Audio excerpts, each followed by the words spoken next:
So today down at 3 o'clock, we'll have a big packed house at the Rogers Center as well, Kevin. Jay's looking for the split against the Orioles. Last night they come away with a 4-1 win, a game they only get 3 hits. A couple of the runs come in by a hit batsman. What did you make of that one? I know you got to win ugly sometimes. That one was particularly strange.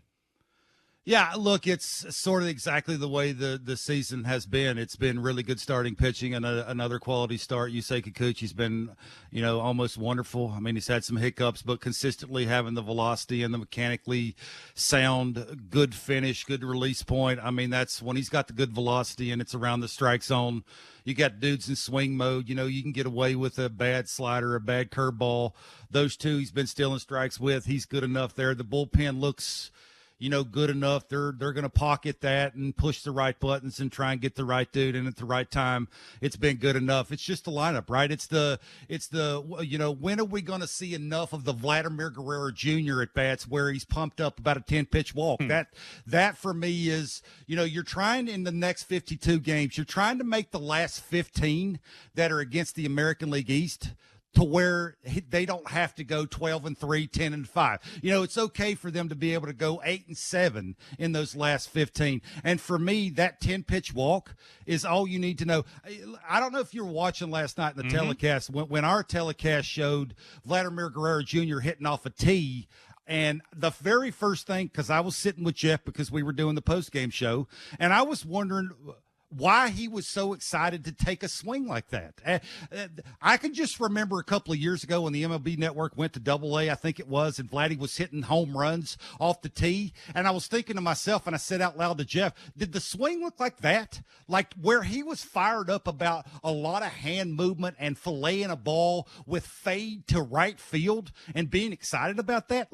That for me is sort of where this team is at offensively, to where I don't know if you guys have been paying attention, but do we really want Vladimir Guerrero Jr. excited about passing the baton to Matt Chapman? No offense, but with runners in scoring position, bases loaded, he's been real good. I know he's hit a grand slam or two, but consistently the at-bats of quality just have not been there. And I get back to those last 15 games of the season, unless Vladdy is not the Vladdy that we've been consistently seeing, it just seems like those last 15 games are going to matter, and they're going to have to be elite in those games. And consistently, we've seen, even if, what are they, 8-22, 8-23, it's just not been good enough. So that's sort of my takeaway is it's just those at-bats where a dude gets 4 or 5 swings in 10-pitch at-bats and pumped up that he's 3 days late on a fastball from a kid, quite frankly, that's at the end, is not afraid to throw you a fastball in the meat of the plate. That's sort of the takeaway for me. So hopefully that gets better. Hopefully the quality of his swings off the field get much better. It's not how many you take. It's how perfect they are when you take them this time of the year. So hopefully for Vladdy, hopefully for Jays fans, it gets better. And he's a little bit more excited about getting the head out and having some productive at-bats that way instead of the 10-pitch walk and, going to first base and being excited to pass the baton to, quite frankly, somebody that we don't want the baton passed to. And you mentioned the pitches that he was fouling off, and you're not kidding that they were over the plate. You go back and you look at the strike zone plot of those 4 fastballs, pretty much middle, and a changeup sitting middle as well. Rodriguez was just really struggling to get anything on the edge there at all. So obviously an okay result with the walk and the way a couple runs came in that inning. But when you talk about Vlad's his noisier hands in those clips we see of him working on the tee and just where his swing is in general, how do you get back to the Vlad swing that we saw before? Because it does feel like we've been kind of chasing our tails a little bit, because one thing will get lined up in the swing or with the swing decisions, and then something else will come out of the mix a little bit. I know some people have kind of narrowed in on, well, Vlad's a little further off the plate this year. Maybe that's doing something with his hands when it comes to that coverage over the outer third of the plate. What are you seeing with Vlad's swing, and how do you get back to the type of Vlad swing you want to see at the plate, Kevin? Yeah, I'm not sure. Look, we've watched enough baseball. I've tried to play baseball at a higher level. It's impossible. This time of the year, I mean, they're 4 months in. Like, I'm just not sure that the George Springers and the Matt Chapmans and the Vladimir Guerrero Juniors, they have talent. But can all of a sudden you flip the switch that your at-bats get better? You know, your hands don't move as much. The timing of your lower half is in tune with your upper half, that you have a good enough separation that you can catch up to a dude on the mound that's at the end that's not afraid to throw you his best fastball in the meat of the order. Like, is he capable of doing that? I'm not sure. And I wonder, just by Guillermo Martinez, the hitting coach, and that little clip. Now, I wasn't at the field, and I'm not behind the scenes, and I'm not in the batting cage with Vladimir Guerrero Jr. Just those 3 or 4 swings that I took, I just can't understand why a hitting coach that just watches the result, don't even have to watch his swing, just watch where the ball ends up. He's on the field because he wants to see what the ball does, right? He wants to see carry. He wants to see a direct line, that when the ball comes off the barrel, that it's going in a straight line where he wants it to go. It's not fading. It's not out and around. Like, because of that reason, it would have carry. It would go further, and it would end up going where he wants it to go just by watching that. Now, the camera didn't show where it was ending up, but you could tell off the bat that it was sort of, he was trying to lead with the top hand. It was a little out and around. The hand movement was big, like he was trying to play catch up, and he was forcing the ball over there. And I just wonder what the conversation's like. Why in August are you not turning around as the hitting coach and going, why are you doing that? Like, you're Vladimir Guerrero Jr. Why by now is it not better? And that, for me, is the big question, because this team needs him. Like, let's be honest. The Matt Chapmans and the George Springer, and I hate to say it, looks like he's on the back nine. It just looks that way, right? This might be the George Springer that we should be getting used to seeing. I just wonder what the conversation is like. I wonder why it's gotten to where it's okay to have that much hand movement. It's okay to not be ready to hit a fastball. And I just got to be honest with you, that part of the game, where they're at in the season, I was just a little disappointed to see Vladdy excited about fouling baseballs off. I don't know about you, Blake, but that's a little disappointing for me. The expectations that I have for him, again, I get back to that. I used to try and hit. It's the hardest thing to do in sports. As hard as they throw, pitching's never been better. You can say that, like you break the numbers down every single day. It's never been better. You have to be ready to hit. And for a dude to his ability at the plate to be excited the way he is about fouling a baseball off because, quite frankly, he's late on a fastball, for me, was disappointing. I can understand that, Kevin. And, you mentioned how much this team needs Vladimir Guerrero Jr. to get back to being the threatening Vladimir Guerrero Jr. Well, that's going to be especially true while Bo Bichette is on the injured list, because you look at this lineup and, of course, you miss your best hitter. It's going to look a little weaker. You look at some of those stat columns, you look at the recent performances, and arguably Brandon Belt's the best hitter on this team right now. Now, he had a good day yesterday, had a pair of hits, had a much more straightforward walk to set the table for Vlad there. What have you thought of the decision to have Brandon Belt go in the 2-hole with Bo Bichette down here? Yeah, I think if he's on your team, he has to hit in front of Vladdy. Like, it's whenever Bo's there, and whenever Bo's there, they don't like Vladdy coming up like 2 outs on 3 pitches for the 2 dudes in front of him. It just seems like that at bat, he doesn't know how to have it, right? It's, do I take a pitch? Do I be aggressive? He's sort of in between, and we've seen the Vladdy that's in between just doesn't look like the Vladdy that they want him to look like. So having that guy that doesn't pay attention to the dude that's hitting in front of him and can work counts, and they dream about that. And he's, to his credit, has been really, really good. Like, we poke fun at him and how is he on this team because, they're trying to win a World Series, and, how is he hitting in the meat of the order? He's on their team. This is where he benefits everybody around him. So, yeah, I got no issues right now. This is sort of what it is. Hopefully he can start driving a few more baseballs, getting a few more baseballs below the belt, which is, sort of his little sweet spot because of his little natural uppercut and the way he sits in his swing before he actually makes a positive move towards the baseball. So, yeah, he's been sort of exactly, I think. I don't know about you, Blake, but sort of what I expected. I just didn't expect him to sort of hit where he's hitting in the order. But it is what it is, and it gets back to sort of the guys around him. I never thought this. I'll say this. I never thought that Whit Merrifield would have more home runs with runners in scoring position than Vladimir Guerrero Jr. does August 2nd or 3rd of the season, in a season that they had aspirations of winning a World Series. That for me is just not good enough. So give Brandon Belt credit. You love his at-bats. I mean, he's competitive. He's a tough out, which is exactly what you want around where he's hitting.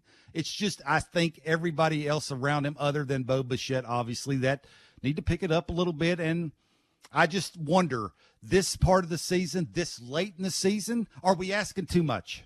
Yeah, and I'm with you, Kevin. I think, Brandon Belt having an OPS up around 800, that's great. That's terrific for Brandon Belt. That's a win for the team relative to expectations. But that being your best hitter now that Bo Bichette is on the shelf is a tough way to go. Kevin, want to pivot a little bit more positive from yesterday's game. Another terrific outing from Yusei Kikuchi. He goes 6. Only 91 pitches, only allows 1 run, only 1 walk. Again, we've seen this pretty regularly now from Yusei Kikuchi. What do you think it is that has helped, and I know he had a decent April other than the long ball, but really June, July, and now into August a little bit here, we're seeing the best version of Yusei Kikuchi we've seen. Go back to Seattle and his half season as an all-star there. That's the only comparable, really. What are you liking about what Yusei Kikuchi's doing lately? Yeah, it's easy for me. The difference between a minor league pitcher and a big league pitcher is a big league pitcher always looks the same. Like every single pitch that he throws, mechanically, it's out front. You could lay it on top of each other. It looks exactly the same. I think last year, because of all the things, the start and the stop, it was almost impossible for him to land in the same spot, get the hand out in front in the same spot, have the same release point, have consistent velocity on all of his pitches, which you need that, right? You need to have the same velocity. That will tell you that mechanically you're doing everything right. The arm speed when you get it out of the glove is where it needs to be to get it up above your head on time, to allow you to get it out front, to snap it off, to have good movement, to tunnel longer, to break when you want it to break. I just think he went home. Him and Pete Walker, give the organization credit. It's not good enough, right? All the things that he was doing mechanically wasn't mechanically sound enough for him to have a chance to be good enough with command of the fastball and velocity of the fastball. If he was taking care of those two things in the offseason because of the mechanical change, I think everything else would take care of itself. And, oh, by the way, he would gain a ton of confidence, which everybody you talk to, I talk to, that's a big deal. I just, again, tried to play. A lot of what you do well at the big league level is determined on how much confidence and, just buy-in that you have of trying to go out and do it and get big league hitters out and try and get hits against big league pitching. So I just think it's that. I think it's that simple that, in the offseason he went home and basically looked in the mirror and said, it's not good enough. I need to mechanically change this. How do I do it to be repeatability is a big deal, to be able to do that and get the velocity on my fastball and just somewhat be competitive with that. He's not a locator. He's a stuff guy, right? So just be close enough to that it's a tough take.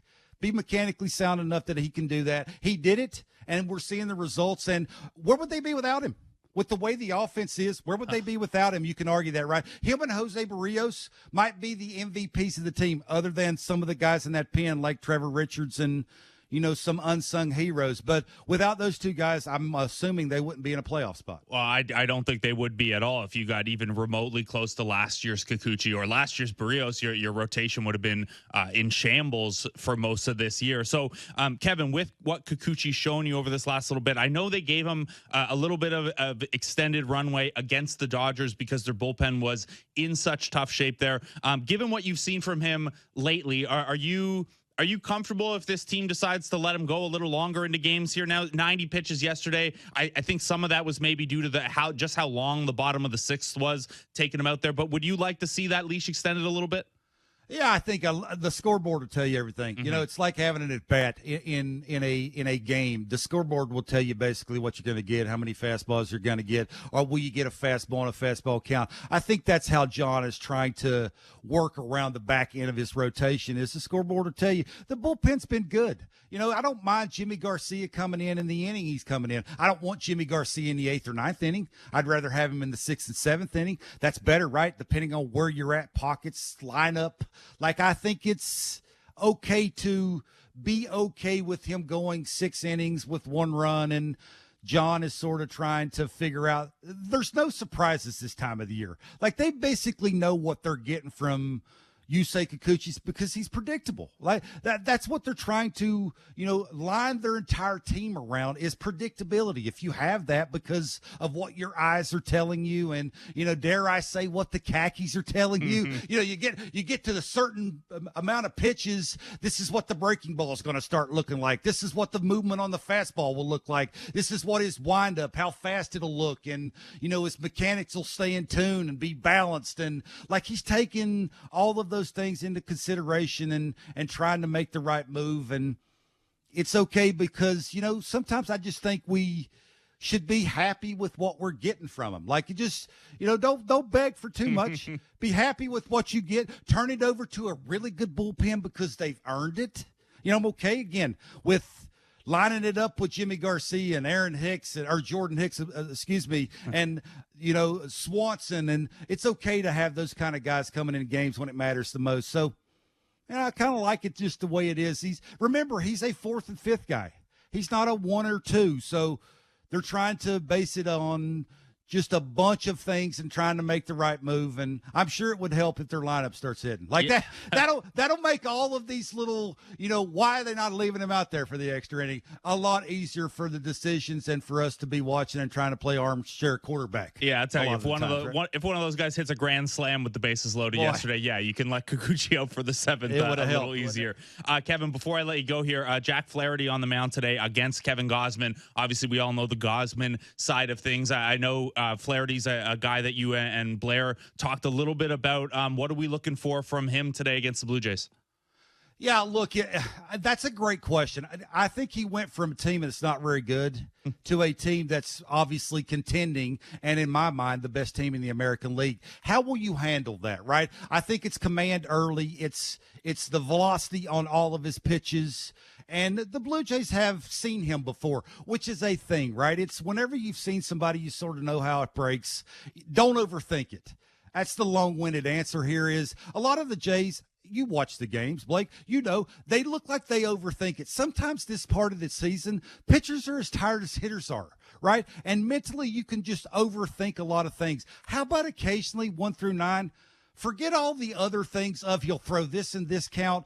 It breaks this much if he throws it here, if it starts there, take it here, look here in this count. Why not look fastball right down the middle until you get to 2 strikes? I think because if they have talent, the way the lineup does, if they can do that against this guy and don't chase early and get themselves out and work his count, that's how, for me, they'll work the count and, sort of force him in the zone. For me, Flaherty's not a stuff guy. He's got to have something on the corners to get you to chase the off-speed stuff. If you can, just sort of take those close ones to try and force him to give you one down the middle, I think maybe they'll have the big inning, which is what they're trying to do, right? I think we should just sort of get away from trying to think that they can have a really good 1st inning, a really good 4th inning, a really good 6th inning. It's the big inning. If they can, lay off the close ones and look for the one down the middle, hopefully they can have the big inning. And I want Gausman to be a bully.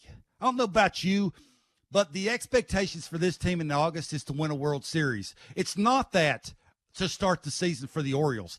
I want him to throw a fastball on a fastball count and peek on the on-deck circle and basically say, you're next. Come and get you some. And if they do that, I think they'll win and they'll split and they'll move on to the Red Sox and they'll do decent there and they'll win some games. So it'll be fun to watch. 307 starts are different.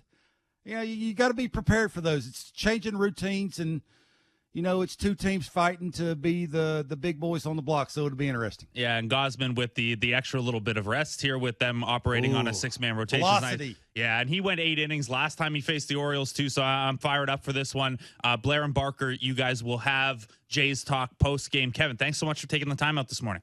Absolutely. Have a good day, guys.